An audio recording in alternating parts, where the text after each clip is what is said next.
The Lives of the Saints by Father Alban Butler, November 30th. Saint Narcis, Bishop and Companions, Martyrs. In the 4th year of the great persecution raised by Sapor II were apprehended Narses, Bishop of Shihar, the capital of Beth Germa, a province in the heart of Persia, and Joseph his disciple, while the king happened to be in that city. When they were brought before him, he said to Narcis, "Your venerable gray hairs, and the comeliness and bloom of your pupil's youth strongly incline me in your favor. Consult your own safety and advantage. Receive the sacred rites of the sun, and I will confer on you most ample rewards and honors, for I am exceedingly taken with your persons."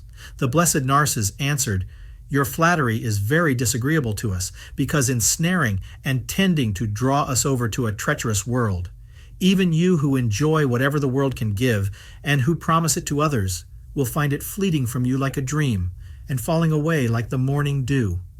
As for my part, I am now above 80 years old, and have served God from my infancy. I pray him again and again, that I may be preserved from so grievous an evil, and may never betray the fidelity which I owe him by adoring the Son, the work of his hands." The king angrily said, "If you obey not without more ado, you shall this instant be led to execution." Narses replied, "If you had power, O king, to put us to death 7 times over, we should never yield to your desire." The king then pronounced sentence, and the martyrs were immediately put into the hands of the executioners. The king was there in a manzil, or chan, that is, a resting place on his journey. The martyrs were led out of the tents, and followed by an incredible multitude of people. At the place of execution, Narses cast his eyes round about him on the crowd, and Joseph said to him, "See how the people gaze at you. They are waiting that you dismiss them and go to your own home." The bishop, embracing him, replied, "You are most happy, my blessed Joseph, who have broken the snares of the world and have entered with joy the narrow path of the kingdom of heaven." Joseph presented his head first to the executioner, which was struck off. They suffered on the 10th day of the moon of November in 343. In the same acts, the martyrdom of several others about the same time as recorded.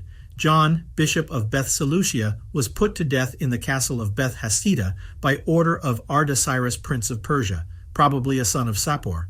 Isaac, priest of the town Hulsar, was stoned to death without the walls of Beth Seleucia by the command of the president of Adargas. Papa, priest of Herminum, was put to death in the castle of Gabal by Prince Artaxerxes when he was viceroy of Hadiabas. Uhanam, a young clergyman, was stoned to death by certain apostate gentlewomen of Beth Seleucia by order of the same prince. Gazidis, a eunuch in the palace of Artaxerxes, refused to sacrifice to the sun, whereupon that prince commanded Vartranes, an apostate priest who had shrunk at his trial and renounced his faith, to kill him with his own hand.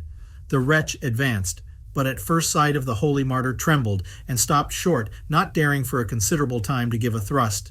The martyr said to him, "Do you who are a priest come to kill me? I certainly mistake when I call you a priest. Accomplish your design, but remember the apostasy and end of Judas." At last the impious Vartranes made a trembling push and stabbed the holy eunuch. The martyrs whose names follow were of the laity. Lasanis, Mares, Timus, and Zaran sealed their faith with their blood in the province of the Husites. Bahutha, a most noble lady of Beth Seleucia, was put to death for the same by order of the president. Tekla and Danakla, virgins of the same city, suffered death soon after her, under the same judge. Tatona, Mama, Mazakia, and Anne, virgins and citizens of Beth Seleucia, suffered martyrdom without the walls of the city of Berkatha. The virgins of Beatha, Hathis, and Mamlacha of the province of Beth Germa were massacred by order of King Sapor when he made a progress through that country.